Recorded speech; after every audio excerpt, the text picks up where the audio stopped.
Hello chaps, I felt it was about time that someone spoke about the rather large elephant in the room that exists in EU4. I'm of course talking about the lost nations that we will likely never see again.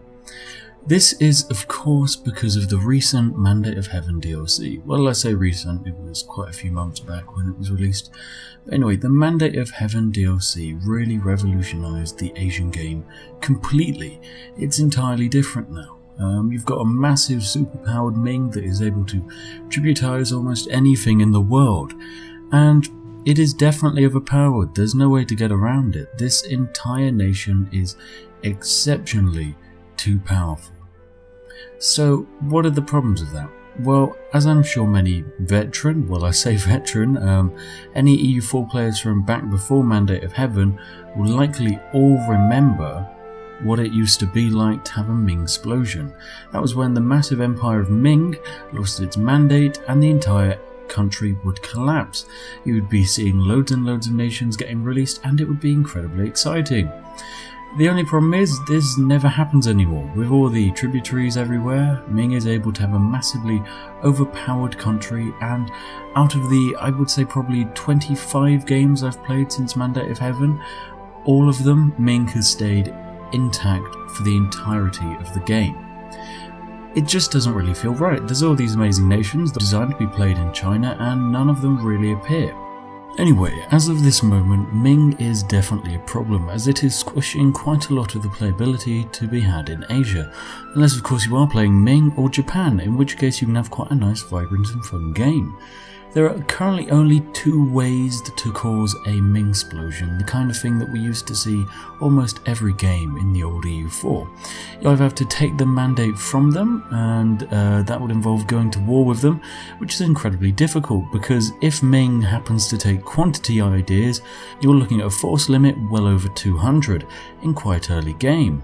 So yes, you're looking at a few problems there, so maybe a war isn't the best. The only other option is to really destroy their tributaries around them. This would involve becoming a tributary of Ming and then going to war with all of the other tributaries, slowly eating up all of the bordering ones and then eventually not being a tributary of Ming. This will decrease their mandate and consequently it will eventually just go away. When this happens, their unrest will rise and hopefully you will see a massive rebellion. Of course, this is also incredibly difficult as these little tributaries will take years and years to eat up, so we'll just have to see what kind of progress you can make. So just which nations are we probably never going to see again? Well, these are the nations of Shun, Shu, Miao, Changsheng, Yui, Ning, Wu, Liang, Kui, Yan, Jin, and yeah, probably Manchu as well. So yeah, these are nations whose name I have probably just butchered and they are absolutely difficult to say. So yes, completely not my fault. Anyway, these are actually pretty interesting nations. They have some interesting potential. They're most likely to just war amongst each other until one of them eventually becomes a large blob, or they stay quite small and a larger country like say Korea or Mongolia will begin to invade and take over more land. But yeah, we are of course now missing all of these options. If you're playing a horde and you want Ming to fall because say your west is rather blocked off by a strong alliance, then you're probably going to be in for a long haul because Ming does not fall easily. Of course, as a horde there is an event which will give you a bonus against Ming. I think it cripples their morale or something, but it is kind of rare. And of course you can't be their tributary to get this bonus. So you do face a few dilemmas.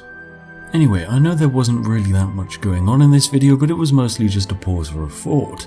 The fact that we're likely never going to see these nations again. Is it rather sad? I don't really know. I mean, personally I've never played any of them myself, and I probably never will.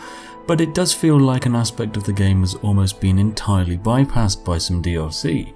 So it could be a shame to some players, but personally it doesn't really affect me. I'd love to hear your opinions about Mandate of Heaven and in fact probably any other Paradox DLC in the comments. It is quite a controversial section to talk about, so yeah, try to keep all the hate to a minimum. Paradox do put out some very exciting DLC and some DLC that of course the community aren't exactly a big fan of. Need I start on the unit packs, but you know, they're just a nice bit of customization for that very niche few. Anyway, see you all in the next one. I hope you enjoyed the video and have a good evening.